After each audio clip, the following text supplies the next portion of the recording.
கொழா புட்டு எப்படி செய்யறதுன்றதை பற்றி பார்க்கலாம். இதுதான் வந்து பார்த்திங்கன்னா, நம்ம இட்லி அரிசி இருக்குல்ல, குண்டு குண்டு அரிசி, அந்த அரிசி இது. இதை வந்து ஒரு 10 நிமிஷம் இல்லை 1/4 மணி நேரம் ஊற போட்டுட்டு, கொஞ்சம் ஊறினோடனே எடுத்து ஃபேன் காற்றுல நல்லா காய வச்சிடணும். அந்த அரிசி பிடிச்சி பார்த்தா ஈரமாக இருக்க மாதிரி தெரியும், ஆனால் பிடிச்சி பார்த்தா கையில் வந்து தண்ணி ஒட்டாது. அதுதான் அந்த அரிசியோட பக்குவம். அந்த மாதிரி எடுத்துகிட்டு போய் ஏலக்காய் அதிலே போட்டு நம்ம மிஷினில் கொடுத்து புட்டுக்குன்னு கேட்டோன்னா அவங்க அரைச்சி கொடுப்பாங்க. இந்த மாதிரி ரொம்ப நைஸாகவும் இருக்கக்கூடாது, ரொம்ப நொய் மாதிரி இருக்கக்கூடாது. இந்த மாதிரி கொஞ்சம் நல்லா பக்குவமாக குறை குறைன்னு அரைச்சி கொடுப்பாங்க. இந்த மாதிரி வாங்கின்னு வந்துட்டு இந்த மாதிரி தண்ணி தெளித்து வச்சிடணும். கொஞ்சம் நேரம், ஒரு 2 நிமிஷம் தான் தண்ணி தெளித்து வச்சுட்டு அதுக்கப்புறம் இதை பிசையணும்.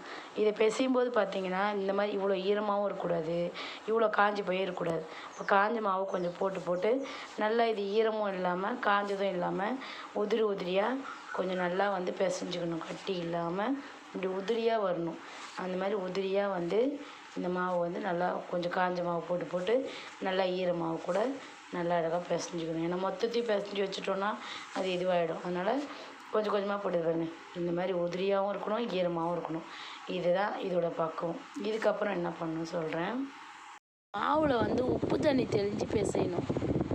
உதிரியாக பிசைஞ்சு வச்சோம் இல்லையா, அந்த மாவை எடுத்து முதல்ல இந்த புட்டு வந்து இப்படி சாய்ச்ச மாதிரி நம்ம லைட்டாக போடணும். ஏன் அப்படின்னா, நேராக வச்சு போட்டோன்னா அந்த ஹோல்ஸ் போய் அடைஞ்சிடுச்சுன்னா புட்டு வேகாது. இப்படி சைடாக போட்டுட்டு அதுக்கப்புறம் நம்ம வந்து இந்த மாதிரி நிமித்திட்டு மேலே வந்து லேசாக கொஞ்சம் கொஞ்சமாக தூவணும். ஏன்னா டக்குன்னு போய் அடைச்சிச்சின்னா வேகாது. இந்த மாதிரி போட்டு இந்த மாதிரி உதிரியாக இந்த மாதிரி போடணும். ரொம்ப உதிரியாக இருக்கக்கூடாது, ரொம்ப ஈரமாகவும் இருக்கக்கூடாது. அந்த பக்குவம் மட்டும் பார்த்துக்கணும்.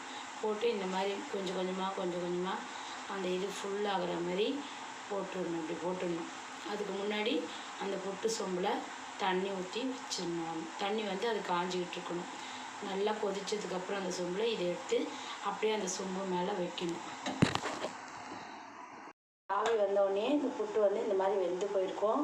இதை எடுத்து இந்த மாதிரி ஒரு குச்சி வச்சு இந்த பக்கம் நடு சென்டராக வச்சு குத்தணும். ஏன்னா ஓரமாக வச்சிங்கன்னா ஒரு சைடாக போயிடும். நடு சென்டராக வச்சு இதை இப்படி குத்தும்போது நீட்டாக இந்த கொழா புட்டு இப்படி வந்து விடும். இவ்வளோதான். இப்படி நீட்டாக வந்து விடும். இதை வந்து தேங்காய் சர்க்கரை போட்டு நம்ம சாப்பிட வேண்டியதுதான்.